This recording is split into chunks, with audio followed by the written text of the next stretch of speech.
Driving under the influence is illegal because it's incredibly dangerous. You're not really in control, your reactions are impaired, and you can't know who you might hurt. So then why do we allow the country to be run by people under the influence, not just of alcohol, but of pressure from outside sources who don't always have our best interests in mind when they approach our politicians? Transparency is about just shining light into the shadows. Anything can happen in the darker areas. And if we're not even willing to put just a basic register in place of who might be talking to our government, who also might have millions of dollars at their disposal to influence the government, then anything could be happening behind the scenes. In May this year, the actions of lobbyists at Parliament made headlines as it appeared that industry lobbyists for Fonterra and Z Energy had emailed documents to the Prime Minister's chief policy advisor, which Prime Minister Christopher Luxon had initially characterised as a low-level former staffer. They wanted a law change, that climate-related lawsuits like the one that Fonterra and Z Energy were actively involved in with iwi leader Mike Smith. In May this year, that law was passed, but the documents that were sent to the Prime Minister's office were not done through official channels, raising concerns about corporate pay-for-play influence with the coalition, which has led to an increase in language that we haven't actually heard for quite some time from commentators around lobbying, and it's kind of surprising that it's not more commonly called out like this. I think this was a deliberate effort not to disclose the fact that these big companies were in the Prime Minister's ear. Where there is smoke in politics, there's usually fire. And right now, between this ex-employee of the Prime Minister, the Prime Minister's office, and Fonterra in this court case, there is a lot of smoke right now. A confluence, I would put it that way. No record keeping, Wayne, like no paper trail. This is like something out of the House of Cards or something like that, you know. Something dodgy happened there, didn't it? Like with the big business and the government, or not? We're not sure. This is far from an isolated incident. In February of 24, it was revealed that legislation to repeal the Smoke-Free Environment and Regulated Products Act also had word-for-word copy from tobacco lobbyists in it, and how it ended up in there through New Zealand first Casey Costello. Well, that's been a tale of misdirection, deception, and just playing dumb over the years. In 2025, Anna Mowbray was found to have been texting the Prime Minister about her disappointment in National announcing a policy banning under 16-year-olds from social media. Because, as he was aware, she was doing the same thing and launching a lobby group for it herself along with other business people, and had already invited the Prime Minister to the launch of the event. With National coming in and preempting the announcement, though, well, he made sure to thank those who had been lobbying for this behind the scenes, thanks to a text message that went to his chief of staff to remind him. By the way, one of those people is entrepreneur Cecilia Robinson, who was given a New Year's Royal Honour at the start of this year. Behind the scenes, lobbyists work on behalf of clients to try and get favourable outcomes from policy and parliamentarians. There's essentially two kinds of lobbyists. In-house lobbyists who work for a specific organisation to lobby on their behalf, and third-party lobbyists who are generally employed by a professional lobby company to work on behalf of a group of clients. Here we have some of the most relaxed laws in the world when it comes to lobbying, and that's a problem. We currently have no mandatory register for a lobbying company. That goes for third-party lobbyists or any in-sector lobbyists or in-industry lobbyists. And we don't have any sort of stand-down period for MPs, ministers who move from their role in the government over to potentially a lobbying firm. I'd like you to meet Ben Wright. Ben is part of a group called Lobby Reform NZ. Right now, they've got a petition on the parliamentary website trying to get tougher regulations in place for lobbyists in this country, because, as I said, we have some of the most relaxed regulations anywhere in the world, even more relaxed than America. Yes, yeah. I mean, we have nothing. They have something. Like one of the things that they do is for in-house lobbyists, they need to register if the total in-house lobbying expenses is over $16,000. That's per quarter. Outside lobbying firms is reduced down to $3,500 income per quarter. So obviously that's their the industry funding them to then talk to the government. I wanted to find out from Ben exactly what it was that we don't have, because, you know, sometimes you don't know what you're missing because you don't have it in front of you, and so you don't know what's important to look at when it comes to particular changes and options. So I wanted to know what that meant. What is it good for us? Is it good for democracy? What could we possibly need to fix our system? In the UK, they actually have a register for all third-party lobbyists only, and that's a whole other argument, is why only third-party lobbyists. But at the very least, they have that register. A meeting disclosure. So every quarter they publish each government department's meetings. So they're just disclosing what the meetings are and what they were for. And there is at least an advisory committee that will look at whether or not you're allowed to move from a minister position to a lobbying role, and either allow or not allow within 2 years after leaving office. We currently just have none of those things, and all we're really asking for is, in short, a register that is publicly accessible, which tells us who is defined as a lobbyist, any meetings that they have with government ministers directly, and what that meeting is about. And then ultimately we're asking for a 1 to 3 year stand down, so that ministers can't just use their political access to get into lobbying firms, and then therefore have better access for each lobbying firm, or maybe an industry lobbying sector. But there's a bit of a problem here because, well, how do you define a lobbyist? Is it different to an advocate? Is somebody who's lobbying also advocating? There's some confusion around exactly how you would define this, and that's actually part of the reason why we don't currently have lobbying laws. Yes, well, what you're referring to is a 2014 bill attempt to bring some lobbying regulation into place, but it was considered that the definition for what a lobbyist is was just far too broad. So it never ended up going through to becoming a law, unfortunately. So when it comes down to defining what a lobbyist is, we're just two people who just want a petition to go through so that it can be heard in front of government, and those conversations can be had. It is worrying to us that those conversations are not being had, and we believe that it is important to define what a lobbyist is. But there are, if you think about it, it could be anywhere from a company which is employed to lobby on behalf of an industry, or it could be argued that lobbying is all the way down to your mum and pop shop who just want to make some improvements to their street in order to help their business, and everywhere in between. So defining that is actually a really important part of getting some lobbying regulation going through. But it's also probably the hardest part, and it's also kind of the one when you do actually talk to ministers who are against the idea of doing any kind of regulation in this space, that's normally where they say, oh, well, defining it is going to be too hard. It's not going to be perfect, so we shouldn't try. There's no problem with corruption in this country, so why bother putting efforts into that? Is genuinely something that a minister has said to me. So when it comes to direct frontal lobbying to our politicians, well, we've got a serious lack of regulation and a government who don't want to change that. But these situations are seldom as simple as that. We're also up against lobbyists who lobby the public to make their goals seem like the goals that are popular with the public. And the biggest player? It's a global network of organisations that share resources and train each other in the most comprehensive techniques to lobby the government, with a blueprint first laid out in the 60s that involved the modification and capture of our media, tertiary institutes, the loading of government positions, manipulating social media, shifting public discourse continually to the right, causing widespread social unrest.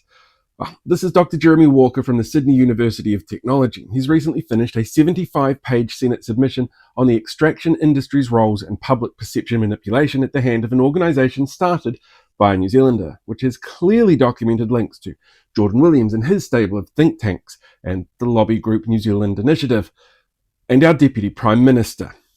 It's Atlas.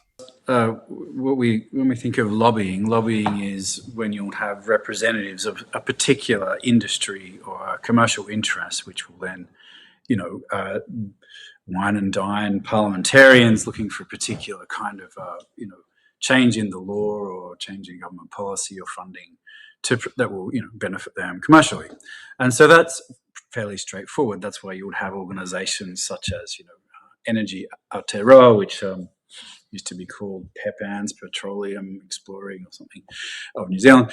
So, taking that organisation as a lobby, it's obviously the petroleum industry, and its members include, Shell and all the big oil companies and Australian oil and gas companies too.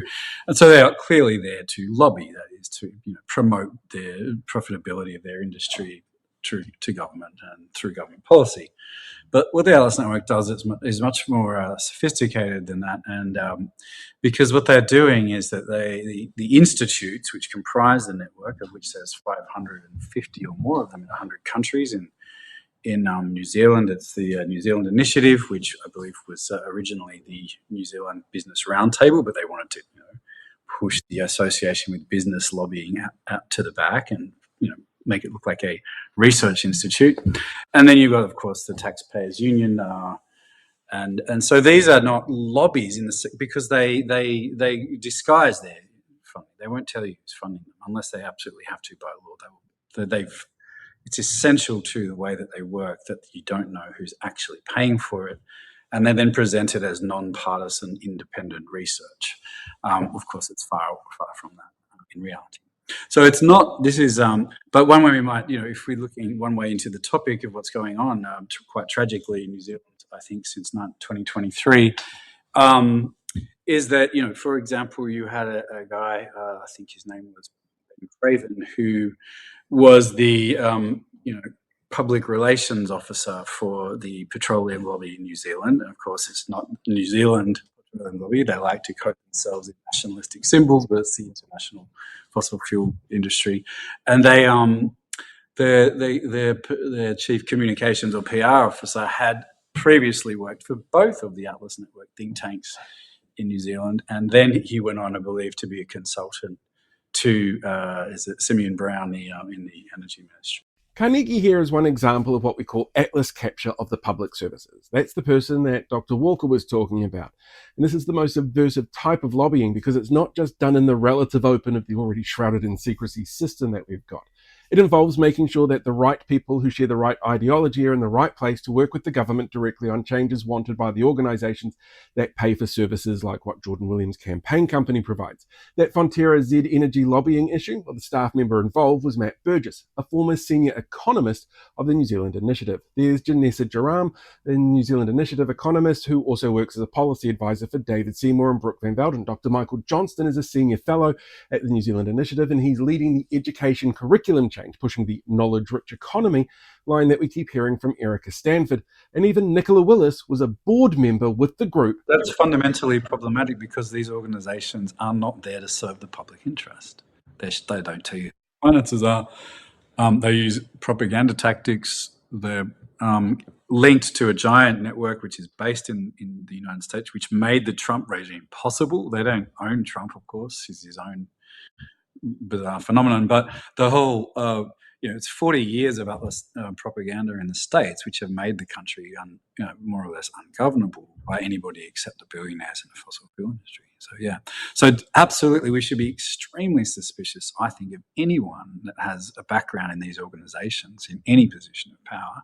And our media is just as compromised. There are people in positions of authority like Luke Malpass, who works at the Post, who worked with New Zealand Initiative. And you'll find people like Dr. Oliver Hartwich is a regular on places like the Herald and Newsroom. He's also a regular guest on News Talk and The Platform. You've got other guests who are regulars on places like Reality Check Radio, while also writing for those right-wing media outlets or Stuff. Roger Partridge writes frequently for, it's a law magazine that's a specific law industry production, and also sometimes the Herald. Barbara Chapman, who is the Deputy Chair of the New Zealand Board of Directors here, is also on the independent chair for NZME media outlets that includes the Herald and News Talk. These lobby group and think tank connections that are already in place around Radio New Zealand and TVNZ, and the candidate list of all three coalition parties have people who are linked to these lobbyist groups, including people like Casey Costello. The Atlas Network is it's global. They see countries as problems within its global its global project, which is to kind of I would say eliminate the capacity of democracy to regulate transnational capital flows, inbound foreign direct investment and foreign ownership, and outbound profit repatriation. So it wants to eliminate the capacity of democracy to actually regulate capital or corporations in the national and public interest. So if we look at where David Seymour, who the ACT Party was founded by members of the Mon-Pelerin Society, which is the kind of inner sanctum, if you like, of the Atlas Network, and he was trained at the Frontier Centre and another one in Canada, where if you look at the output of that, it's climate denial, climate change isn't real, let's get rid of any climate policy, and constantly attacking Indigenous land rights in Canada as well, because these are obstacles to the fossil fuel industry. When you start to look at all of the people inside your government who have come from the Atlas infrastructure, who've been trained and vetted for this particular task, you're looking at I think a foreign influence and then state capture operation. That's obviously it's local nationals, but that's where. Ideological state capture sounds like an extreme way to influence government, and it's actually what those who support this type of influence network want you to think. David Seymour famously called this the Pizzagate of the left, comparing these connections with a fictional child trafficking ring designed to hide a real child trafficking ring. And Atlas themselves have tried to make light of these claims in an interview that they made as a response to Mihi Ngārangi Forbes' piece, Trickle Treaty. Jordan Williams and Atlas CEO at the time, Debbie Gibbs, also made light of those claims. This is really just a front for oil and gas interests that don't like Indigenous rights because they want to be able to extract resources. Yeah, it's absurd. I worked very hard to keep with a straight face here, but we see this pattern everywhere. We get governments that are infiltrated by Atlas Network people because they on their websites they'll say we believe in liberalism and the rule of law, but when they actually get into power, it's basically what we see is just smashing up constitutional norms and breaking as much stuff as possible. These groups have access to a massive and sophisticated modern toolkit designed to quietly reshape the boundaries of what the public deem acceptable. We're not just talking about old school political donations for lobbying, we're talking about algorithmic saturation, coordinated digital echo chambers, the intentional weaponization of algorithmic rage, and the strategic seeding of media narratives that can turn corporate interests into a mainstream political mandate almost overnight. They use more than a coffee meeting to influence our politicians. They have a range of tools in their arsenal to shape their opinions, and you'll recognize a lot of these tools already. The purpose of the Atlas Network think tanks right from the beginning is to generate as much, to capture and command what the media is talking about. And in order to do that, they flood every part of the media with their output. That you need to look at who owns the private media. So the privately owned media will be owned usually by the same people that are also funding the think tanks. And so you also see constantly attacks on both the public sector broadcasters, which have a much higher standard of truth-telling there, for one, but they also have to be neutral.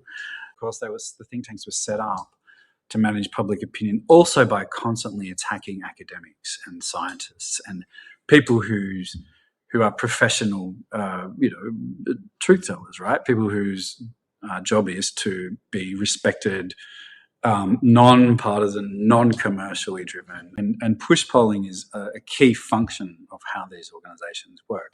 Of course, their polling will be slanted. So right now, you're probably sitting here thinking there's a lot of influences that are pressuring our politicians to think a certain way or to vote a certain way or make decisions that may impact some people more than others, coming from lobbyists or from external groups that are doing what they can to change the public discourse. But there are things that we can do to change this. One of these things is to get, according to Dr. Walker, more literate in the tools that we see being manipulated online. They will set up multiple fake online accounts. You would have to go and look at the Facebook, so Facebook is a huge tool for them. So, you'll have, I know that there are multiple other entities there, like you've got Platform NZ, you've got obviously the Free Speech Union. If what they're saying is also the same thing that the Taxpayers Union is saying, or the NZI is saying, or that David Seymour is saying, or that anybody you can link to the Atlas, they'll all say the same thing in slightly different ways from hundreds of different points of communication. So to the average punter, it looks like everybody thinks this. Oh, it must be, well, maybe I could believe that too. And according to Ben Wright, just look at who's funding the parties and asking for accountability for who is lobbying whom in Parliament, and that's a really good step in the right direction as well. If we're going for pure basics, I mean, if you're looking at the amount of money which has been given to NZ First, ACT and National compared to what's being given to the Labour Party, Green Party, TOP, Māori Party, anything outside of those top three who are in government at the moment, you can see a huge disparity in terms of funding. There's about, well, I mean, the last I looked was about 6 million, wasn't it? I can't remember if that was split across all of them or whether that was each, compared to what, under 1 million for the Green Party at least. So if you think about just having those resources available, lobbying parties can have those resources as well to be able to access things. And at the end of the day, you've spoken about who funds ACT and who funds these parties. At the end of the day, money talks. So even if you just want to use the broad basic of who gave money to a political party, and just to help explain why they're so all over your social media, all over posters and things like that, they've got the funds to do it. And that concept just boils down to pretty much anybody who's talking to the government. Your person who runs a corner store isn't going to have the kind of funds and access to reach the government in the way that that big lobbying firms do, which is why they exist. So you can look at the principles and the policies to decide which political group you want to be in, but then just dig a little bit deeper and just see where the money is coming from. So think critically this election, right? The way that we sit down and look at where money is coming from, which party is being paid by whom, and those outside influences trying to influence us so that they can go, well, look, the public agrees with what we're saying. That's really key for us being able to make informed decisions when it comes to the election. And just to give you an idea as to who you can trust and who you should be a little concerned about, I'm going to show you one more clip from that video with Jordan Williams interviewing Debbie Gibbs, where they sit down and talk about specifically what they actually get out of it. Because, of course, this is completely altruistic. But I also want you to remember when you're watching this clip, some of the things that Jordan Williams has actually done in his organization, like shilling for the tobacco lobby or shilling for Hobson's Pledge, or using websites that pretend to be anti-Māori being built around immigrant personalities. He's got lobby groups on behalf of local government. He's got lobby groups around sensible sentencing. And this is what he says he does it for. These people are not doing this for money. Tell me about it. Although, I mean, on the other hand, I mean, we are extremely lucky to fight for what we believe in.